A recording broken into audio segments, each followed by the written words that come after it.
And today we're going to talk about a guy who probably wasn't blessed wherever he went by religious circles, a guy named Loison, correct? Loison. Loison, yeah. Loison. Henri Loison. So let's dive into this guy. Although almost every one of Napoleon's marshals and generals committed some sort of looting, violence, or excess, most of them were done in the framework of making war pay for itself, which Napoleon also believed in. But very few of them were mean-spirited. And Loison has been depicted as one of the few mean-spirited generals in Napoleon's army, especially during his time in Spain and Portugal. Is this accurate? Yeah, sadly it is. I mean, there's no way to whitewash that. You know, our good friends, the British, often will make claims that the French are rapacious and horrible conquerors and devoid of values. And, uh, In you this know, case, yeah, yeah. if the shoe fits, right?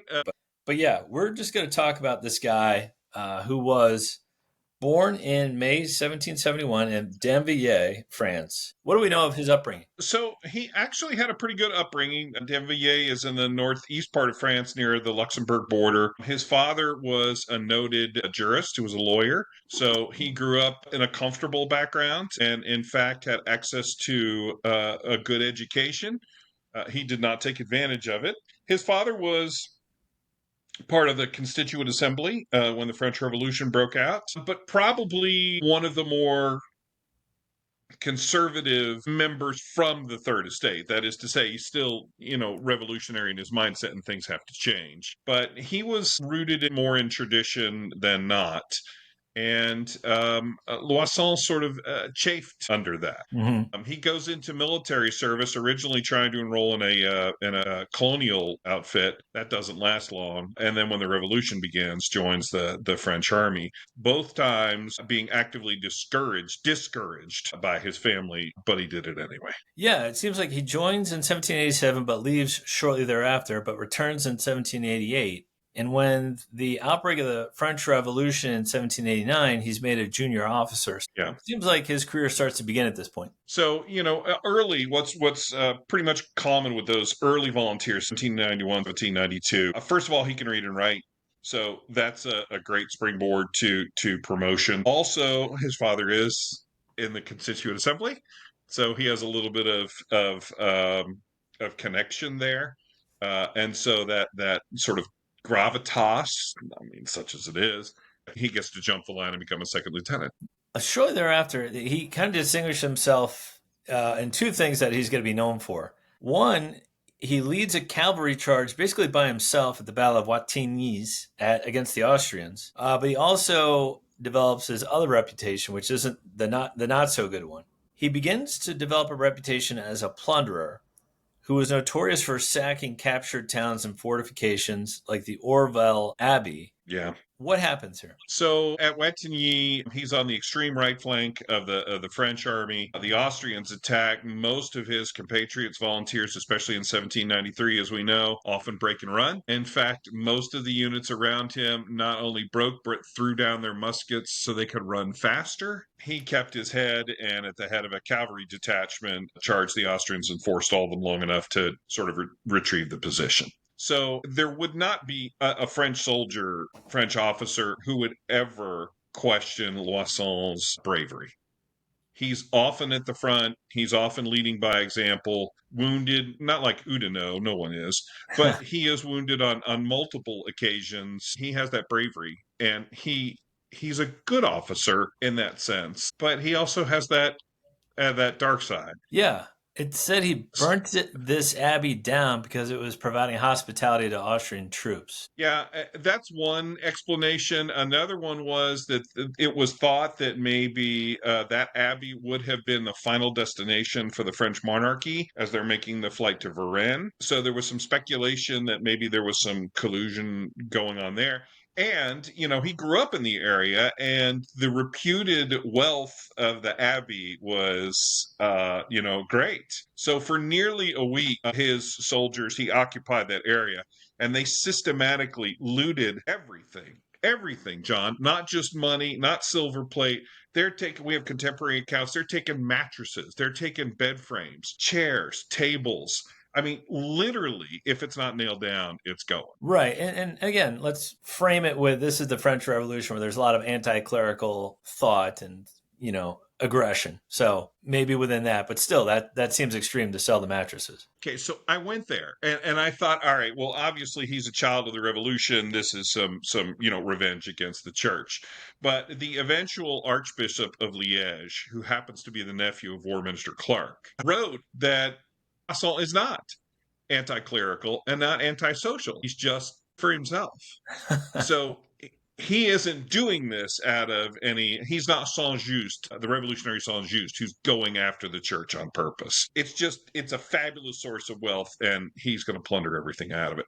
So the Austrians advanced again. He was forced to retreat, and then the Austrians retired. And at that point, that's when he torched the abbey and torched it to cinders. At that point, it passed into private ownership, and it did not return to the Catholic Church until 1926. Well, that's a long time from 1793 or whatever it is. But absolutely, yeah, that's a precursor for his career. So they found probably 400,000 leaves of property, coin, just unaccounted for. Yeah. Well, in 1795, he is promoted to general of brigade, and it's around this time that he first meets the legendary General Bonaparte, soon to be Napoleon. How does Loison serve him during 13 Vendemiaire? Yep. So actually, another sort of political fortune. There was a couple of unrests in 1795. There was first an attempt by Sans-Culotte to take over the government, and then the Vendemiaire, which is the royalist plot. Well, one of the deputies is in the streets and looks like he's about to be lynched by the Sans-Culotte and the mob, and Loison, a detachment of soldiers, arrives and saves him. And so at that point, he's posted with the Army of the Interior, which, as we know, Barras had given Napoleon responsibility for. So that's how he falls under Napoleon's command. And he's active in Vendemiaire, probably, though, more active afterwards, as he is the leader of the court martials that follow. So he's put in charge of summarily trying and then, of course, executing the ringleaders. Probably a good job for him, but it always pays to be in Napoleon's eyes with him in his early days. Yeah. And it worked out in this case, although I don't know if there was something in his character, but Napoleon did not take him with him to Italy. He gets sent as a military commander of the 25th district back up to Liège and around that area. He's not used in the field again until the 1799 campaign. Yeah. He's not taken to Egypt either. That's right. No. So after a few years of unemployment, he takes part in another action, this time under the future Marshal Maneta in 1799 in Switzerland. Was he promoted again that year? Yeah, and just to go back, and I'll put a little finer refinement. He's not unemployed. He's employed in the 25th Military District, but he doesn't have an active field command. I understand that there could be something there, but he was employed. He is still in the Army and working and that sort of thing. Not on a frontline position, yeah. Okay. Not on a frontline position, no. But he is called up to the Army of Reserve. Serves under Massena and Suchet. Very active fighting Suvorov. Multiple battles, some of which he won, some of which he didn't, but very, very active during that campaign. But also active in, again, forced loans from communities and towns that they've liberated from the Austrians or the Russians. It's a constant theme with him. Yeah, you mentioned before he came on that by 1795, he's already a rich guy. Yeah, absolutely. Yeah. Yep. And then also parlaying that richness into he's an active in real estate. He buys a lot of real estate. Formerly church lands that nobody wanted. Yeah. He does actually have, it seems to, at least initially, have a penchant for buying the church lands, because many French at that time didn't partake in purchasing French or church land, either because they didn't have cash or because, it just, bad juju, if I could use that. A lot of French were devout Catholics and didn't want to invite that kind of bad karma. Bad juju. Yeah, I get potential bad juju. Loison was not at all troubled. He didn't care one bit. By that.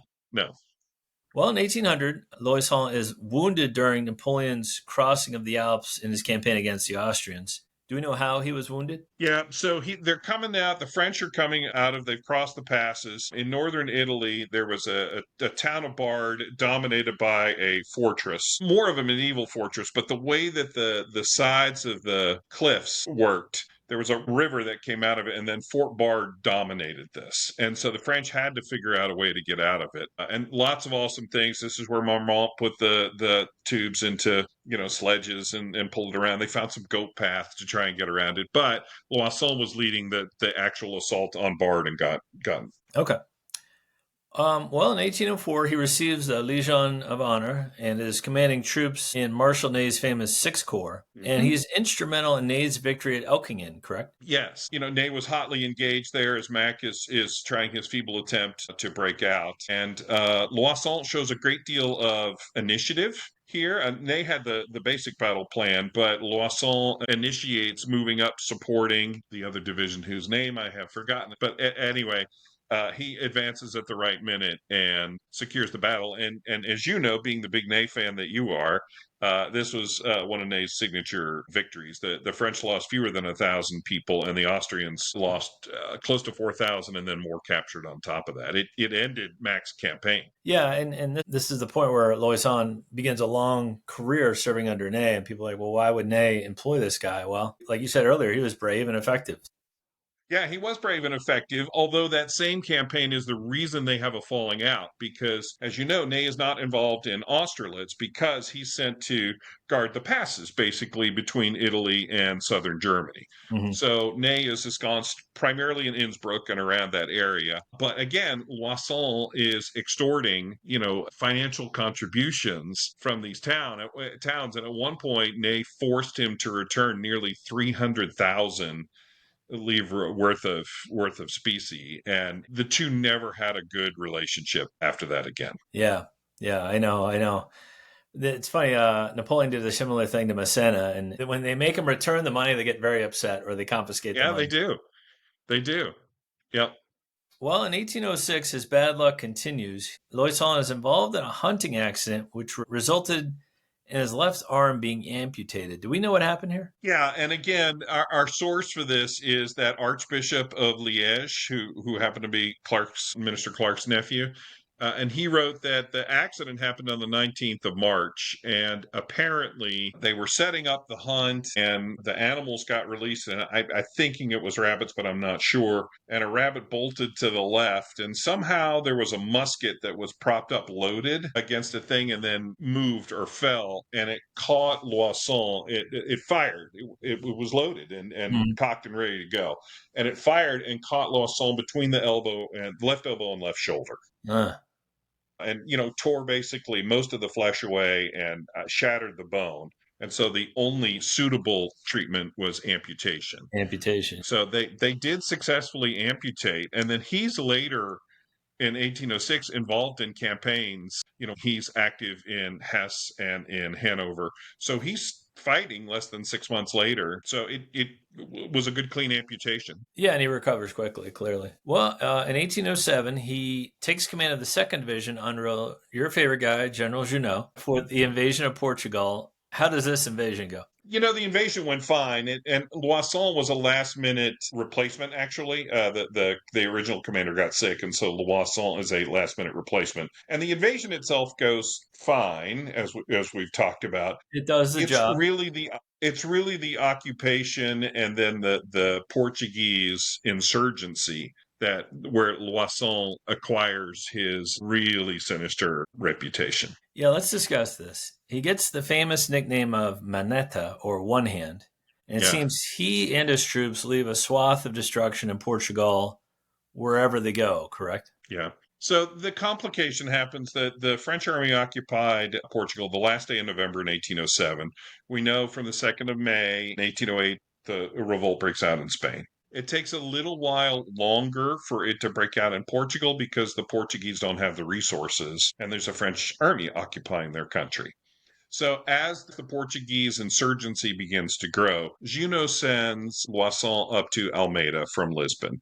So Almeida is the Portuguese fortress that guards the way into Portugal from the northeast. Yeah. Its opposite Spanish one is Ciudad Rodrigo. So Napoleon sends an order to Junot to move some troops up there to establish communications with Marshal Beziers, who's now operating in that part of Spain. And so Junot sends Loison up there. Well, Loison basically has to cut his way to Almeida, and there are reprisals along the way that the French make for, civilians fighting against the French. But it doesn't get hot and heavy until Loison is then called to go over to Oporto, which is Portugal's second city. Spoiler alert, he doesn't make it to Oporto. He starts moving down the Douro. The insurgency is so thick and so omnipresent that Loison judges rightly that it's suicide to keep trying to go over to Porto. So he goes back to Almeida.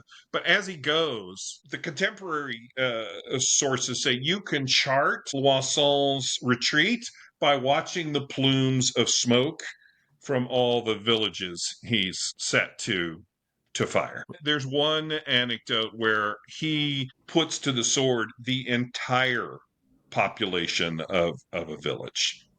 Everyone. Yeah, Men, women, women. children, old, young, the entire village. So, I mean, that's just on a scale of viciousness that is a little hard to fathom and is a little out of comparison with others. Right. And he's not even done with the worst of it. So he gets back to Almeida. Junot orders him back to Lisbon, but he wants a garrison placed at Almeida. So Loison dumps basically the people that can't march. All right, you can die here in Almeida. We're going back to Lisbon. And then they have to cut their whole way through Lisbon. And then when they get to Lisbon, the entire southern portion of Portugal has revolted. And Junot sends Loison with 8,000 men, a flying column, as they would come to call them, to suppress southern Portugal. And it's really at Evora, Portuguese city, that the worst of Loison's reprisals are. Yeah. Evora, the French allegedly massacre the entire town's population. Junot and Loison and the French army defeated by the future Duke of Wellington. They are sent back to France as part of the Convention of Sintra. How quickly are these French troops back in the peninsula after the British? Oh, they landed. I mean, they're off. The orders are waiting for them when they land. So they get back in September, October, November of 1808. And really in 1809, they're coming back in. So they're not in sort of battlefield positions until early summer of 1809. But I mean, that's a pretty quick turnaround. That is. I don't want to pass over Evora without saying something about it because the excesses here were just egregious. So at this point, the Spanish and the Portuguese are helping, kind of trying to coordinate together a resistance, deploy in front of Evora, outnumbered against seasoned French troops, and they're massacred. Right. And then for more than 24 hours, Loison tells the troops, do whatever you want to. I don't care. So they sack Evora. And by French estimates, the casualties are 3,000 or 4,000 Portuguese.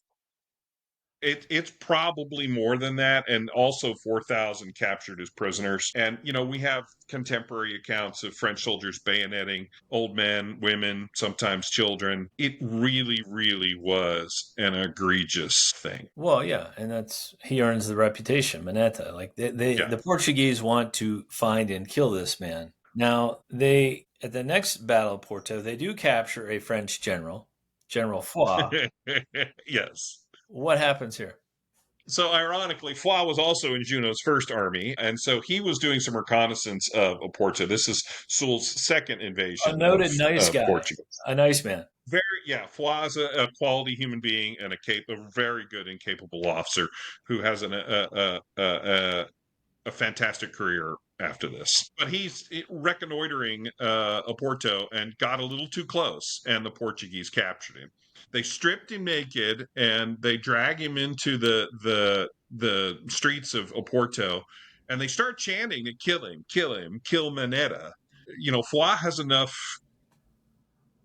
sang-froid to realize at that point that they think he's Loison. So he holds up both of his hands. Like, hey, I have both of my hands. I'm not Loison. And his life is spared. He would have been lynched otherwise. Yeah. But he was even aware of Loison's reputation. No one was not aware of Loison's reputation. Yeah. Well, in 1810, for the third invasion of Portugal, Loison, again, is a divisional commander for Marshal Ney's Sixth Corps. With Junot's help, he captures the town of Astorga.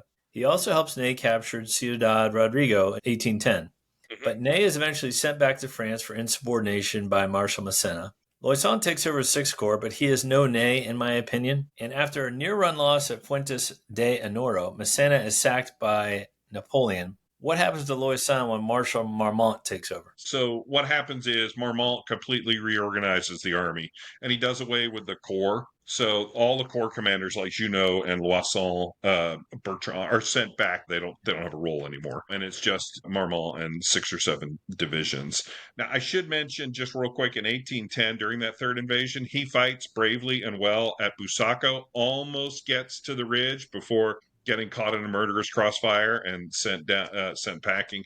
He fights with distinction at Fuentes de Enero. He's basically the pinning force that puts pressure on the village itself. So again, capable military service.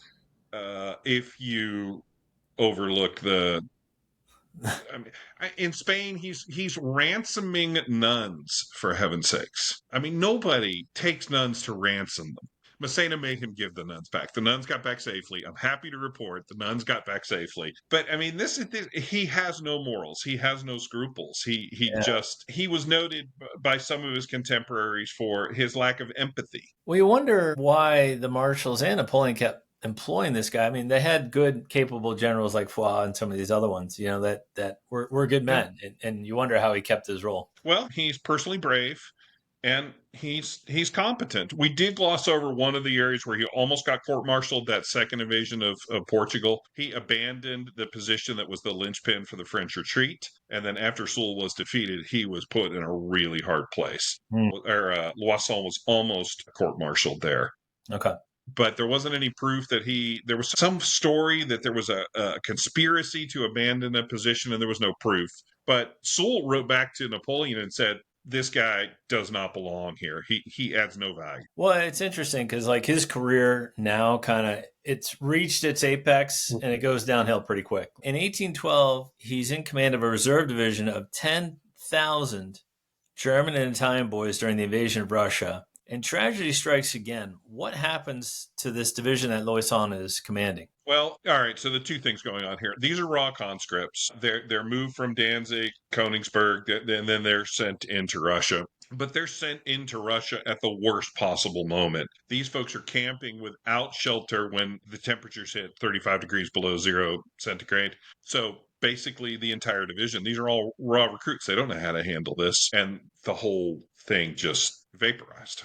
Yeah, I mean, I know Napoleon needed them to kind of keep a corridor open, but yeah, for the whole division to die basically of exposure, it's awful. Now, he was court-martialed for that, and originally Napoleon was quite displeased. Yeah, and Loison in 1813, he's basically sidelined to commanding fortresses. He's also arrested by order of Napoleon for not marching his division to the front. It just seems like his career is imploding at this point. So that's the same issue. It's just conflated in the sources, but it was the issue in Russia that was the problem. Ah, okay.